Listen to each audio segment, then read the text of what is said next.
নমস্কার, আপনারা দেখছেন আমার ছোট্ট YouTube channel voice of Anirban. সঙ্গে আমি আপনাদের আপনজন অনির্বাণ চৌধুরী। প্রতিদিন সকাল 9টার মতন আজকেও সকাল 9টায় একটা নতুন ভিডিও নিয়ে আপনাদের কাছে এলাম। তবে আজকের ভিডিওটা একটু অন্য ধরনের। আমি কিছু কথা আপনাদের কাছে বলতে চাই। দেখুন, বিষয়টা হচ্ছে যে আমি অবান্তর কথা বলবো না, একেবারে পয়েন্ট ধরে ধরে কয়েকটা কথা বলবো। যদি আপনাদের হাজারো কাজের ব্যস্ততার মধ্যে একটু এটা শুনতে পারেন, আমি আপনাদের কাছে কৃতজ্ঞ থাকব। আপনাদের মতামত আপনারা নিশ্চয়ই কমেন্ট সেকশানে জানাবেন। দেখুন, সম্প্রতি প্রখ্যাত সাংবাদিক সুমন চট্টোপাধ্যায় তিনি তার ইউটিউব চ্যানেল থেকে একটা ভিডিও করেছিলেন, যেটা রাজ্য রাজনীতির বর্তমান পরিস্থিতির ওপরে এবং আগামী দিনে কি করা উচিত না উচিত সে ব্যাপারে উনি মতামত ব্যক্ত করেছিলেন। এখন আগামী দিনের ব্যাপারে উনি যে কথাগুলো বলেছিলেন সেই সঙ্গে আমি একমত হইনি বলে আমি গত পরশুদিন নিজের এই voice of Anirban YouTube channel থেকে একটা ভিডিও করেছিলাম সুমনবাবুর উদ্দেশ্যে, এবং সেই ভিডিওটাতে আমার এই ডেসক্রিপশন বক্সে দেওয়া আছে, আপনারা দেখে নিতে পারেন যারা দেখেননি।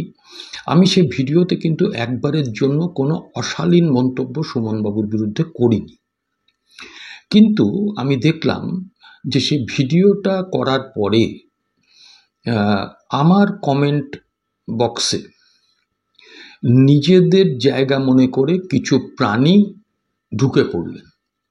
ঢুকে পড়ে হাম্বা হাম্বা করলেন এবং তারা যথেষ্ট গুঁতো দিলেন আমাকে। মানে আমি অবাক হয়ে গেলাম যে অযথা আমার বয়স, আমার শিক্ষাগত যোগ্যতা ইত্যাদি ইত্যাদি অনেক বিষয়ে তারা মন্তব্য করলেন, যেগুলো প্রসঙ্গের বাইরে বা প্রসঙ্গের মধ্যে হলেও ন্যূনতম শালীনতা বোধটা তারা রাখেননি। বেশ কিছু অশালীন মন্তব্য আমি রিমুভ করেছি বাধ্য হই।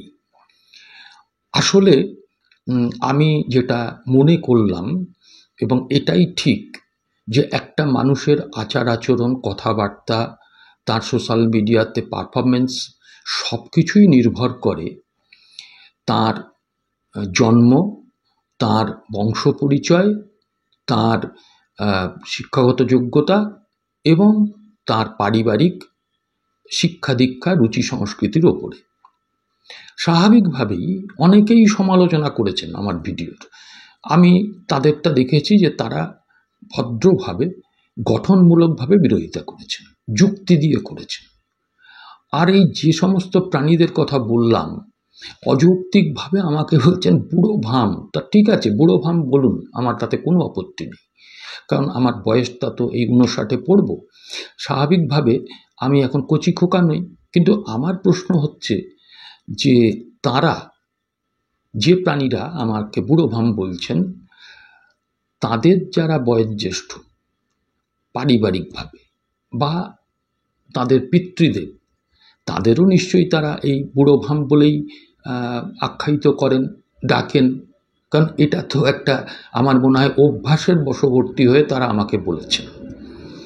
দ্বিতীয়ত, আমার শিক্ষাগত যোগ্যতা নিয়ে প্রশ্ন তুলেছেন। দেখুন, আমি যে স্কুল থেকে বা যে কলেজ থেকে, যে ইউনিভার্সিটি থেকে আমি পাশ করেছি, আমার সেইখানে যে কেরিয়ার, এডুকেশনাল কেরিয়ার, সেটা নিয়ে আমি কোনোদিন ঢাক পিটিয়ে বলতে আসিনি, আজকেও বলবো না।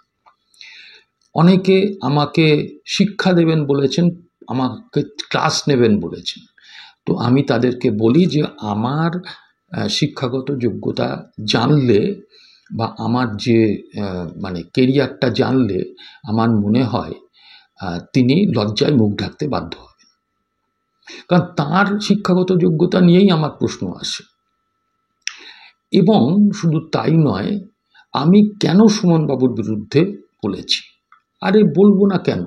সুমনবাবুর যদি অধিকার থাকে যে কংগ্রেস এবং সিপিএমকে মুদির দোকান আর ফুটপাতের দোকান বলার, সুমনবাবুর যদি অধিকার থাকে যে কংগ্রেস এবং সিপিএমকে আগামী 26-এর বিধানসভা নির্বাচনের লড়াই থেকে বিরত থাকতে বলার, তাহলে তার সমালোচনা করার অধিকার আমার আছে। এখন বিষয়টা হচ্ছে সুমনবাবুও গতকাল একটা ভিডিও করেছেন আমার ওই ভিডিওর পরিপ্রেক্ষিতে, উনি কিন্তু শালীনতার সীমা ছাড়াননি। উনি কিন্তু যথেষ্ট যুক্তি দিয়ে ভদ্রভাবেই আমার ভিডিওর কাউন্টার করেছেন। আমি তাকে সম্মান করি, আমার ভিডিওতেও বলেছিলাম, আজও বলছি। তার সঙ্গে আমার মতভেদ আছে, থাকতেই পারে। তো আসলে আমি যেটুকু শুনলাম, সত্যি মিথ্যে আমি জানি না, যারা আমাকে গালি দিয়েছেন তারা একটি নির্দিষ্ট রাজনৈতিক দলের আইটি সেলের পক্ষ থেকে এই গালিটা দেওয়ানো হয়েছে, এবং এই গালিটা তাদের গায়ে লেগেছে বলে তারা দিয়েছেন। এবং শুধু তাই না, আমার যথেষ্ট সন্দেহ আছে আমার বিরুদ্ধে প্রতিটা গালাগালিতে তারা পয়সা পেয়েছেন কিনা। তো যাই হোক, আমি একটা কথা খুব পরিষ্কারভাবে আজকে বলে দিতে চাই, সেটা হচ্ছে যে আমি নিরপেক্ষ নই। আমি সর্বহারা, শোষিত বঞ্চিত মানুষের পক্ষে, আমি খেটে খাওয়া মানুষের পক্ষে, আমি লুটে খাওয়া মানুষের বিরুদ্ধে। আমি ভারতের সংবিধানের পক্ষে, যে সংবিধান বলে যে ধর্মনিরপেক্ষতার কথা, যে সংবিধান বলে সমাজতন্ত্রের কথা, আমি সেই সংবিধানের পক্ষে। আমি সেই দেশের গণতন্ত্রের পক্ষে, আমি সৌভ্রাতৃত্বের পক্ষে। আমি কিন্তু আমার যে বিশ্বাস, সেই বিশ্বাসে আমি অটল ছিলাম, আছি, থাকব। তাতে যদি কেউ মনে করেন, কোনো প্রাণী যদি মনে করেন ওই হাম্বা হাম্বা করবেন, তিনি করতেই পারেন। তার বংশ পরিচয়, তার পারিবারিক শিক্ষা দীক্ষা অন্যরা জানবেন। কিন্তু একটা কথা শুধু আমি বলে দিই, যে যদি আমার চ্যানেল ভালো না লাগে, আমার কথাবার্তা যদি ভালো না লাগে, আমার এই শোষিত মানুষের পক্ষে দাঁড়িয়ে যদি ওকালতিটা ভালো না লাগে, তাহলে দরকার হলে আনসাবস্ক্রাইব করে দেবেন চ্যানেল। আমার কিচ্ছু আসে যায় না, এটা আমার এই ইউটিউব দিয়ে আমার পেট চলে না। আমি বললাম তো যে আমার পারিবারিক পরিচিতি, আমি ঢাক পাঠাচ্ছি না, কিন্তু আমার ইউটিউব করে আমার ওই চাল ফোটাতে হয় না। আমি এটা শখে করি। হ্যাঁ, নিশ্চয়ই কিছু উপার্জন করি, কিন্তু সেইটা যারা জানেন না তারা বলেন আমি সমাজসেবার কাজে ব্যয় করি। এটা আমার স্থানীয় লোকেরাও জানেন। তো যাই হোক, গতকাল দেখলাম যে আমার ভিডিও দেখে, গত পরশুদিন আমার ভিডিও দেখে 80 জন আনসাবস্ক্রাইব করেছে। ভালো কথা, করতেই পারেন, তাদের এটা অধিকার। তবে আমি বেঁচেছি। আমার ওই গোয়াল ঘর মনে করে যারা যে সমস্ত প্রাণীগুলো ঢুকে গিয়েছিলেন আমার কমেন্ট সেকশানে, আমি অন্তত এই 80 জনের হাত থেকে বাঁচলাম। আরও একটা কথা বলে দিই, যে 80 জন যেমন আনসাবস্ক্রাইব করেছেন, 126 জন সাবস্ক্রাইব করেছেন। সুতরাং আমি ওই ভয় পাই না।